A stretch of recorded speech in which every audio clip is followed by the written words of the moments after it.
We're live in New York. My name is Precious. Welcome to the stage, Dr. Ijakari Damages.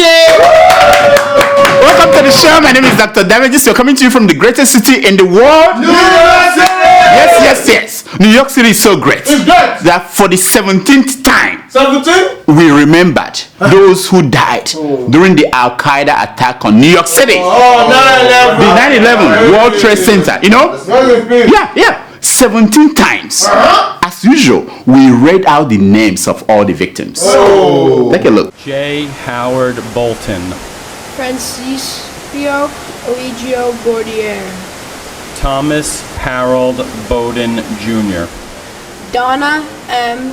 Bowen, Kimberly S. Bowers, Wow. Yeah, we did that. That's not. We have rebuilt the World Trade Center with memorials.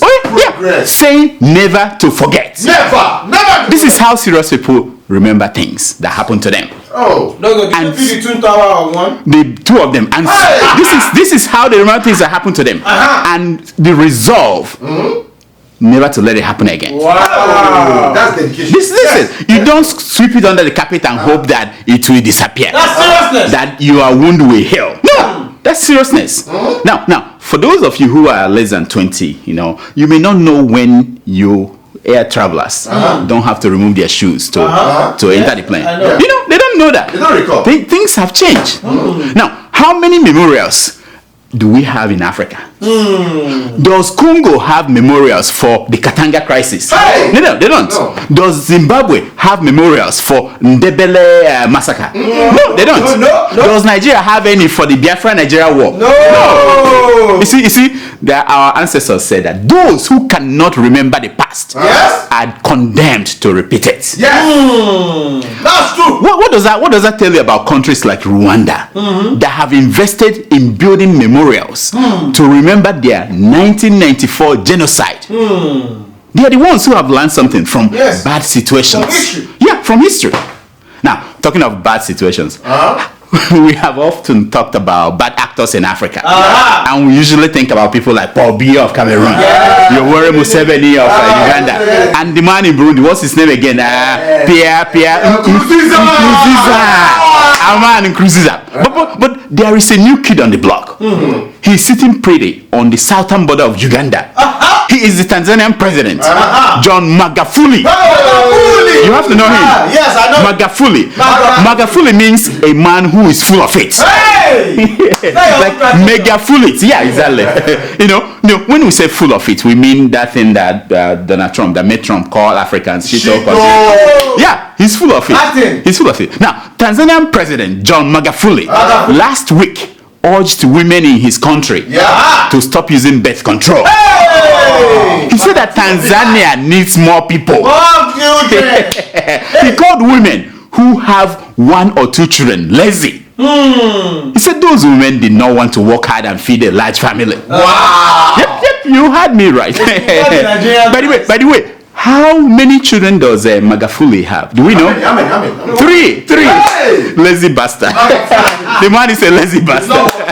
Magufuli's concern is about the impact of declining population in Tanzania, as seen in Europe. I know. Mugu. The man is a Mugu. Meanwhile, in Tanzania, the population is about 53 million people. Out of that, 49% of them live on less than $2 a day. What? $2 a day. It's better than Nigeria. On average, a woman in Tanzania has more than 5 children. It is among the highest rates of childbirth in the world. Wow.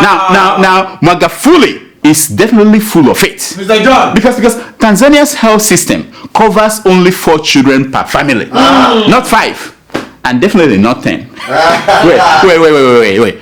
Did we say that in Tanzania they have health system, like a kind of a health insurance? So. Are you not surprised? Do we have that in Nigeria? No, we don't. Nothing. Now, to be fair to Magufuli, he has given his country free primary and secondary education. Wow. And now he thinks that women in Tanzania should be popping up babies everywhere. He'll go to school for free. Anyway, Magufuli is not alone. Yeah. The Ga people in Ghana encourage women to have a lot of babies. A woman is giving a live sheep. Sheep as in what? No, sheep like a That's a marvelous investment, you know, or should I say was, like in 1785. Not in 2018, you know. What will a sheep do for you? Yeah. You know. Anyway, the day after Magufuli made that comment about contraception, the Speaker of the Tanzanian Parliament, Job Ndugai, banned female lawmakers, you know him, from wearing fake nails and fake eyelashes in Parliament. I know. There must be something in the water there. You know. Meanwhile, male lawmakers are still allowed to wear their fake big stomach, full of fat and shit. You don't know, this stomach confuses some women. They think that this is big man, big stomach, that they have big cars and big fat, big bank account. Nothing. They don't have anything. Just fats.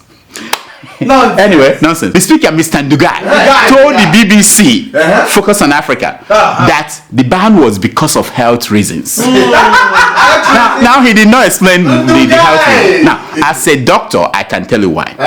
Fake fingernails and eyelashes are some of the causes of underreported heart attack that men suffer in Africa. I will explain how it happens. I'm going to examine your job. As a doctor, I will explain how it happens. The fake things trigger heart attack the morning after when the women take off the fingernails. I'm just telling you. Fingernails and fake eyelashes. Nigerian newspapers always report it this way. Yes. They say man dies after marathon sex. It is not the sex. It's not that. The main causes of heart attack What is it? in men in Africa are the fake hair and the 4-hour heavy makeup. Heavy makeup. Hey. Now, let me show you. Here are the pictures of women before and after the makeup. Let's see. Look at this one. That's before. Look at the woman after. Look at this one before. Look at this one after. Look at this one before. Look at this one after. I foresee confusion when some of these women, they get to Heaven's Gate. St. Paul will be like, I don't know you. That's me. No. Where is he? Anyway, the new regulation in Tanzania also banned women, the MPs, from wearing short dresses and jeans. They were wearing short dresses. All of them. Female visitors to parliament are also expected to follow the dress code. Not just lawmakers, everybody. Yeah. So, but they wear uniform. Yeah. But the problem is now, Tanzania's slave queens, they are not happy about this new rules. They said that the rules disarm them. They said if these men are making these laws for women, that they don't understand the real problems facing the country. That if they spend the time dealing with those problems, they won't be seeing blouses and fingernails and skirts and things underneath. You know what I mean? Now, from the perspective of the men making the laws, they said that these women use these fake nails, fake bra, fake eyelashes, and as weapons against men. Is that not true? They are trying to Is that not true? Weapons against men. Weapons. Yeah.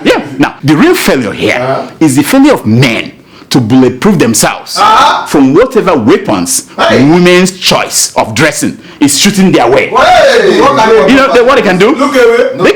There are many things they can do. Now, talking about bulletproof. Have you heard about the bulletproof pastor in Anambra State? Oh my God. Oh my goodness. Have you heard about the bulletproof pastor in Oka? Listen. He is the newest man of God in town. His name is Dr. Prophet David Elijah. The General Overseer of Grace and Power Prophetic Ministry in Oka. Take a look. God bless you. My name is Dr. David Elijah. By the grace of God, I am the president of Grace and Power Prophetic Ministry Incorporated. I would like to bring you to this meeting, One Night of Jesus. He made sure that it's incorporated. Now, Dr. Prophet Elijah was shot a dozen times. More than a dozen times. In Oka, and he came out without a scratch. Look at the pictures. I say, move over, Pastor Suleiman. Move over. Move away, Prophet Joshua. Move away. You see, Pastor Adeboye, he could drive from Lagos to Kafanchan without petrol in his car. But is he bulletproof? No. No, he's not. He's not. Now, here is the picture of our beloved man of God. The car after the shooting. Look at bullet holes. And here is the man untouched. Look at the man untouched by bullets. But he's not the first. He's not the first bullet. Wait. Now. I wonder why they fired at him in the first instance. Do you wonder that? Does it have anything to do with the fact that he carries cash around like all those Malaysian boys? You know what I mean? Look at the man. Does it have anything? Do you think? Big boy. No, in motion. whatever you think. The point is that unlike Chris Oyekinlome, who you see here with police escort, unlike Chris Okotie in the pulpit with armed men, unlike Apostle Suleiman with police escorts, this our man, the bulletproof pastor, does not need police escorts. He doesn't. Elijah, he doesn't. Now, I wonder how much he sells his holy water. Do you know? I mean, or church sticker, because it will be up. I mean, I need one of them. You know what I mean? This is New York. If you have it, you just tell the New York police, "Hey, shoot!" Nothing will happen. Nothing will happen. You know what I mean? Now, listen to the man in action. Watch. You have tried the rest. Why not try the best? You have tried the rest. Why not try the best? You see, the bulletproof pastor's real name is David Miriogu. Miriogu means juju water. Now, that is not a good name for a pastor. So he changed it to David Elijah. He changed it to David Elijah. And I don't blame him. You know, that's a nice move. You know, the guy is smart. Miriogu. You know? Now, his crusades are unique. He offers you, during the crusade, he offers you suya. And once you eat it, you never go hungry again. Take a look. Heaven has organized this meeting to help your soul. Somebody We'll be having a suya night. As you eat in the presence of God, you can never go hungry.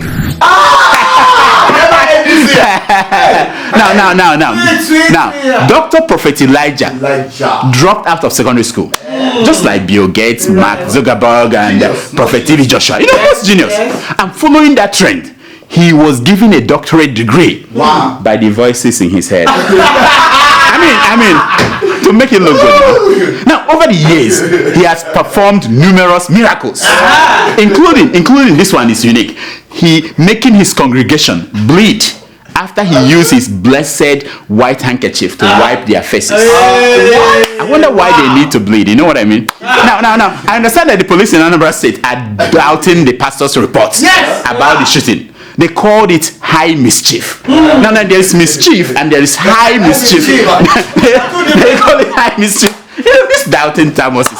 When will they go and receive sense? When will they go and receive sense? Nonsense. Talking about receiving sense. Last week I told you about Buhari going to China to borrow more loans. Loans that generations yet unborn will have to pay back. What's our debt profile now, sir? Nobody knows. I mean, it's amazing. Now, in serious countries in Africa, lawmakers are debating the implications of unending loans from China that their leaders are accumulating. I know. Here is a Kenyan lawmaker making the case in parliament. Take a look. Can we afford 1 million shillings a day? What are you saying? These people are like, this thing is going to become like the port of Sierra Leone and Sri Lanka. We are going to sell our national treasure to these people. 66% of our debt, and is growing, is to the Chinese. See, exactly. This is what I was saying last week. Watch the man. Watch. Work permits for foreigners are supposed to be given for work which no Kenyan can do. When a fellow Chinese who cannot speak English is manning a gate and Kenyans are looking for jobs, what are you talking about, you fellows? Let's get to the bottom of this matter quickly. You see what I'm saying? You got the point. You know. Now, China is not just dishing out loans to African leaders. Nobody does that. They are sending their poor people, their poor masses to Africa. To do the job that these loans are paying for. So it's like they give you the money, they bring their workers to work and take the money back, and then you owe them. Now, the way Chinese people treat Africans are better than the way they treat animals. Listen to this Chinaman abusing Kenyans. Why are you diverting your anger to me? Really? Yeah, it's like you are punishing me. You're Kenya. So you are punishing me because everyone, every Kenyan, even Enna. I can. This is all the Kenyans. Even Uhuru, Kenyatta. All of them. It's like. Yeah, sure. The president of this country. Yeah, sure. You can go to court and tell me. The man even called the president of Kenya, Uhuru Kenyatta, a monkey. Hey! Can you imagine that? Can you imagine someone, Chinese person, calling Buhari a headsman? How? Hide mischief. Even we are going to fight it. Even the enemies of Buhari will rise up. That is not mischief. That's high mischief. This is high mischief. You know, the Chinese man said that he didn't like Kenya, but the country is poor and smells. He's just there to make money. Listen to him now. You don't care. I don't belong to here. I don't like here. Like a people. I don't like. Talk with them. Smell is bad and poor and who like them? Why not the right people? Like the American? Then why are you coming to do business in Kenya if we are poor, we are black, for money? Why is it that you need our money? You see, the Kenyan government did not waste time in deporting the man back to China. That's what I'm saying. China is locking up more than 1 million of their own citizens, Muslims, and trying to rewire their brain. Imagine what they would do to Africans when they take over. Just imagine. Now, what are the lawmakers in Nigeria doing about this loan, China loan? Oh, I forgot. We are on our lawmakers are on holidays. Long vacation. Saraki locked up the Senate and went home to campaign for president. But don't worry, my people. Don't worry. The good news is that the political career of people like Bukola Saraki is coming to an end. The PDP primary is coming up soon. Yes. He will lose the primary election, and consensus or primary. No, whatever they do, he will lose. And if he runs for the Senate, and even if he wins, he will never smell the Senate presidency again. Check it out. Then he will wish that he could go back to his father's bank. What is the name of that bank? What is the name of that bank? Society Generale, a CEO. But he cannot because someone stole the money that poor people deposited in that bank. Who is that man? Who is that? We don't know. Somebody. Who is that person? Let's start with S. Nonsense. Now, last week, some good people raised millions of naira for me. Without my knowledge, they decided to collect presidential form. Yeah, they said it's for me. And I did not send them. But somehow they wanted me to be the president of people with tapeworms in their stomachs. PWT. Imagine that. Well, that is the trend now. Presidential candidates are getting groups and people to pick forms for them and pay for the form. Members of the National Consolidation Ambassadors Network last week presented President Muhammadu Buhari of the All Progressive Congress, APC. You know them? Yeah. Expression of interest and nomination forms. They even paid for it. You know? Like that. The event happened at the presidential villa. Take a look. If any law has been broken, Mr. President wouldn't have accepted this from us. If Mr. President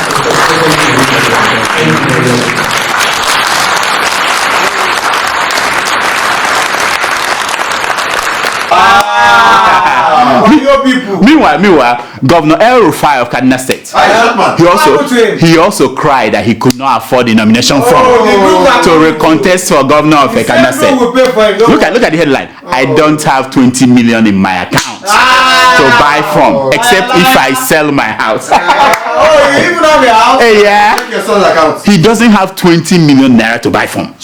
His account was shot by 20 million. You know, but he paid more than that money to killers, the herdsmen killers from neighboring countries. Do you remember? If he didn't pay that money, he would have the money to, you know what I mean? If he didn't just go and give them money for killing our people. Nonsense. Why are you lying? But not to worry. Like Buhari, some patriotic citizens also got forms for El Rufai. Finally! I understand that the National Association of Nigerian Prostitutes are collecting money to buy nomination form for a presidential candidate. I don't want to say the name. If you know the name, please send an email. Send an email to drdamages@gmail.com. You know, one day. You see how I went this one. In Ekiti State, the outgoing governor, the great Peter Ayo Fayose, has sent an urgent appropriation request to the State House of Assembly. For what? He's demanding for 10 billion supplementary budget. Why now? I tell you, listen now. These Sahara deserts and to Libya smugglers, they are becoming too greedy. You know what I mean? Yes. I mean, how can they be demanding 10 billion to take him from Sahara to Libya? I mean, I don't know. This is Fayose's 10 billion naira request was backdated to August 30th. What? I'm sure he has good reasons for demanding that money. It's a good reason, because he has only 1 month to stay. Maybe he wanted to throw a send-off party for himself. You know what I mean? Close all the streets in Ekiti and everybody enjoy. I know. Or maybe he wants to pay himself pensions and gratuities in advance, just in case APC takes over in October. But already buying a car for him. We're talking about pension and gratuity. It's big money when they collect every month. All the governors, former and ex-governors, big money. Big money. You know, there must be a good reason. Meanwhile, in a move that shows that his hands were clean, Governor Fayose has written the EFCC. Okay. Oh yeah, in the letter he informed the EFCC. EFCC means Economic and Financial Crime Commission. Yes. That he wanted to come in a day after his tenure to sit down with them and answer any question they might have. Wow.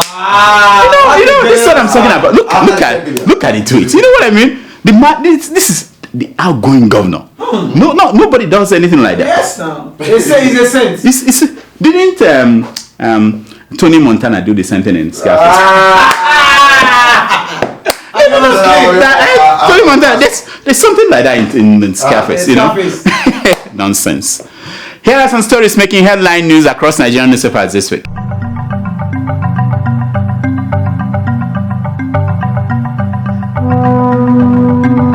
(2019) I won't fight selective corruption. Oh, who said that? Saraki promises Nigerians. I swear, Shango has become very weak. Otherwise, if it were when Shango was Shango, once some people use the word corruption in this kind of context, Shango will strike.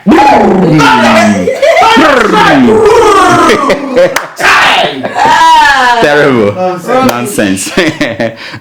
This is good. Nigeria will enjoy 24-hour power supply if Buhari is re-elected. Who said that? Says Rotimi Amaechi. You see, at this point, I don't blame Amaechi. I blame Nigerians. I blame you. All of us. If you had stoned Amaechi way back when he said, if we don't perform, stone us, he wouldn't have mouth to be saying. I don't blame him. I blame you. You refuse to stone him. The man said, stone me if you don't perform. 2 years. 4 years, if they didn't perform. Now he's promising you another thing. Nonsense. It's your fault. Rubbish. Not me. Oh, this is good. Rice Farmers Association of Nigeria gives 56 million to Buhari to purchase forms. What? Guess which association will give Bushore money to buy nomination form? Guess. Take a guess. Igbo Smokers Association. It makes sense, doesn't it? Yes.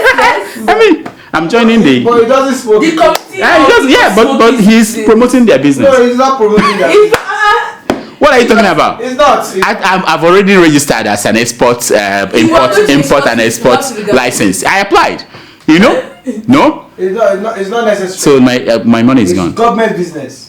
Only the government. That's monopoly, man. That's monopoly. Let's go to the next one. I won't come down till Buhari steps down. Hey! Man says after climbing the Abuja mosque. He has gone to a monkey. Yeah. No. The man. This is what I'm talking about. He's putting his leg where his mouth is. You can't be saying that you don't want Buhari there, but you are still eating your food in your house. Climb something. Yeah, do something. Nonsense. Can you believe that? This is wonderful. He won't come down. Not even hunger will bring him down. Yes. He will be. He will stay there for. Who did this to us?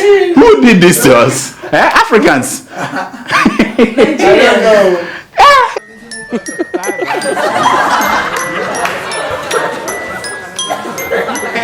It's time for your email. Nurse, you're back. Yeah. No uniform today. Yeah, this is why they write me and say what is going on. We need to have an agreement. About what? One week after the show. Yeah, let's go after the show. Another money issue. But it has to do with money. It has to do with money. All right. Women run the world. I mean, this is feminism. That's why we're afraid of. We have to join them. Do we have emails today? Everyday doctor. Okay, let's hear them, please. Okay, so our first email is from Linda from the UK. Linda, your cousin? No. This one is legitimate. Not question mark. Not. No. Take it back. Take it back. And now we know what they're taking back. We now know what they're taking back. Go ahead. Linda from UK. Okay. I know. And she writes, Dear Dr. Njakiri. She knows me very well. Dear Dr. Njakiri, Keja Mezioku, aka Ekuroha one of Nigeria. This title is beginning to speak. Yeah, it's beginning to speak. Should I say it again? People are watching. Yeah, say it again and speak. Say it the proper way. Dear Dr. Njakiri, Keja Mezioku, aka Ekuroha one of Nigeria. He's sticking on. He's thinking. And let me add one. New York. One of New York, of Nigeria and of New York. I said let me add one. Oh, you're adding the one of New York. Okay. New York is too small for me. Okay, go ahead. Episode 346 was the bomb. Okay. I actually agree with you that the presidential aspirants trying to export weed, Igbo, do we know him? should become the Nigerian president. To gain the boldness to send those challenge of politicians home. Yes. Wow. Is it politically correct to allow Jonathan to go back to the classroom? After all, he may be going back to find his missing PhD thesis. I said it. Thank you, Linda. Thank you so much. Thumbs up to you. Thank you. You see, at this point, we want to shake up the system. Whichever way they shake it up. If Jonathan wants to teach in the university, let him go and teach in the university. Go back, you know what I mean? To learn. As long as he presents us his PhD, we will be happy. I want to say it. I want to see the written thing, copy and paste. Just copy one paragraph, put it on Google, you see where he copied it. You know what I mean? Yeah. Next. Next. Our second email is from Mayawa in Baltimore. Oh, Baltimore. I was there. Yeah, I was there last weekend. Yeah, go ahead. And he writes, Dear Dr. Damages. Yes, my man. I have watched your program for about 2 years. Wow, good. I have never seen you use your stethoscope. Which area of medicine is your specialty? This man is after me. Please, he might soon ask for a certificate. Yeah. Please tell Sasha to post. I said it. Please tell Sasha to post your certificate for us to see. Dr. Damages, you and your crew have given a great meaning to news and casting analysis. Thank you. Your program is so educative and informative. Thank you. You have consistently demonstrated that you're not biased in your analysis of social political development. Wow! Keep up the good work. This is your team is a blessing. What? Wow! You see, this is what we're saying, Sasha. You see this kind of thing, post it out there so that the world will see. People who are making fun of me, they will see that I have friends. Thank you, Miwa. Thank you so much. And we appreciate you. We are here because you are. And you are because we are. That's the way it is. As long as you keep writing, we will be here. Even if we are hungry.